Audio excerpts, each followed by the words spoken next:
Hey everyone, welcome back to my channel. Today I am talking about epilepsy and autism and what the differences are and how they kind of can be, I don't want to say, misdiagnosed, or one can be hidden from signs of the other. So let's talk about this. So autism can affect a person's social behavior, speech, and attention. And epilepsy is a neurological disorder that causes recurring seizures.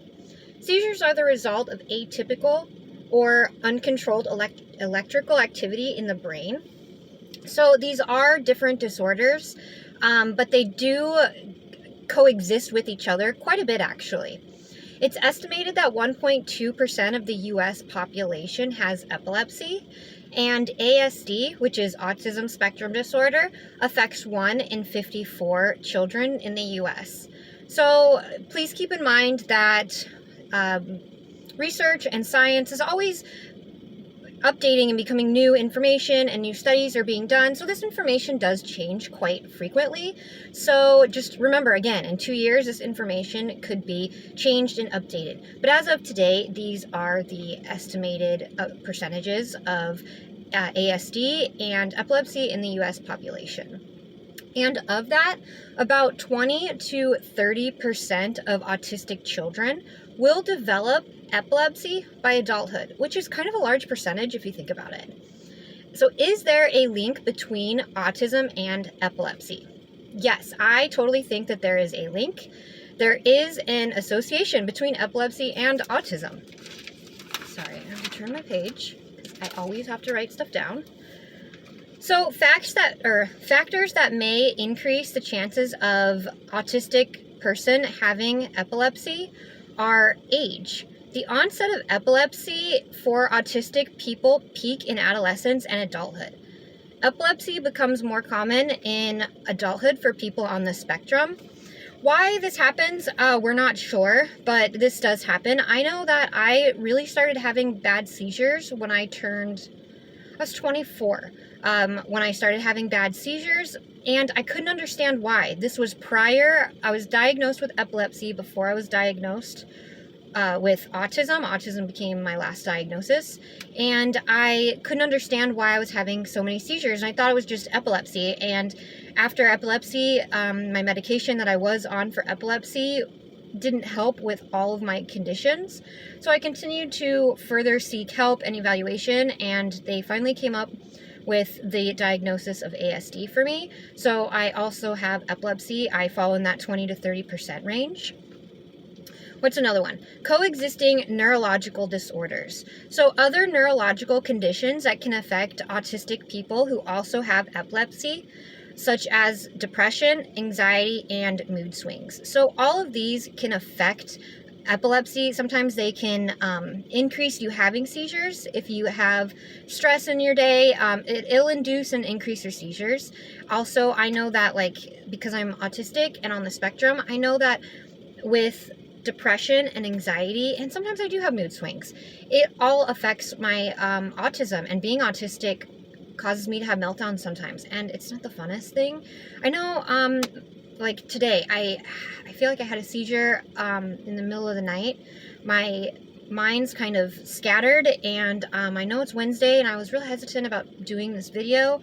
I feel like I say that in a lot of my videos, but that's because my channel is still very new, and it takes a lot of guts to get on camera. I'm not gonna lie. I know I get off topic, so I'm gonna look back at my paper. Another factor that increases the chances of epilepsy in people who have autism is sex. Autism occurs more frequently in males. That is proven for some reason. Again, we're not sure why, but autism occurs more frequently in males, but epilepsy is slightly more common in females on the autism spectrum. This I find very interesting, and I feel like that was another reason I wanted to do this video on epilepsy and autism, is because why are females on the spectrum more likely to have autism? More people on the spectrum are more likely to be autistic if you're female. I keep saying that and screwing that up. See, this is what happens with my mind, even though I'm looking at the piece of paper. And I know I could easily edit this out and just act like I didn't say any of these words, but I want people to know that having different disorders, like I have dyslexia, I'm dyslexic, and I'm autistic, and today I'm really struggling. You can hear it in my voice, I'm just really tired. It's Wednesday, I am finally at my emotional resilience class. It's been a long week, and doing this video, this one, and I think the one when I had a black eye were the most challenging for me because I'm just tired, I'm exhausted. Having a seizure in my sleep drains me the next day. I wake up and all my muscles are very sore, and it even hurts to just speak. So what I was trying to say is epilepsy is slightly more common in females on the autism spectrum. Why, I'm not sure, but I know that I started having seizures and they were more concerned with my seizures before autism was even a thought in doctors' minds. So my next one are there symptoms of autism that look like symptoms of epilepsy? Yeah, definitely are. For this reason, it may be difficult to recognize seizure activity in autistic children. Children on the autistic spectrum may also have difficulty explaining their seizure activity or symptoms because of language barriers. This means parents, that's you guys, caregivers, that's you guys too, should be aware of potential signs of epilepsy in children with ASD. Again, sorry, I know I'm looking down a lot more at my paper than usual. I'm really tired, and I've read this over and over, and I feel like the more I read it over, the worse it gets. So let me know in the comments if any of you guys, I know I did a video a little bit ago on being dyslexic. Let me know if you guys get like this with your brain fog, or when you're have a seizure. After your seizure, let me know how you get with your brain fog. Are these signs can include, so what was my first question? Are there symptoms of autism that look like symptoms of epilepsy? These signs can include loss of balance and coordination, loss of focus, blank staring or zoning out, repetitive sensory stimulation, such as blinking or lip smacking, unusual sensory experience, such as auras. So, like, what is an aura? An aura is like a sign that you might have a seizure pretty soon. So, like with me, I know that I have grand mal seizures, and a grand mal seizure is what most people think of when you have a seizure. It's where like when your muscles all like kind of tense up and your arms kind of come in, and that's just like what most people think of when they have a seizure. And I know I do get grand mal seizures, and I get auras with them. I can sometimes start to smell and almost taste metal, which sounds strange, but I do. My vision gets really blurry.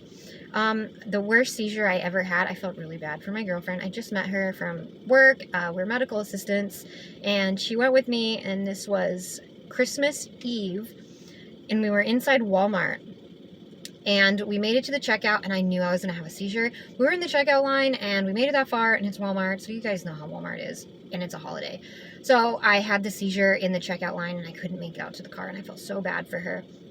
But yeah, that's like an aura. I knew I was going to have it, and I should have said something, but my speech starts to go. I start to see sometimes like little dots, and that's what an aura is. So these are signs that are kind of different from autism.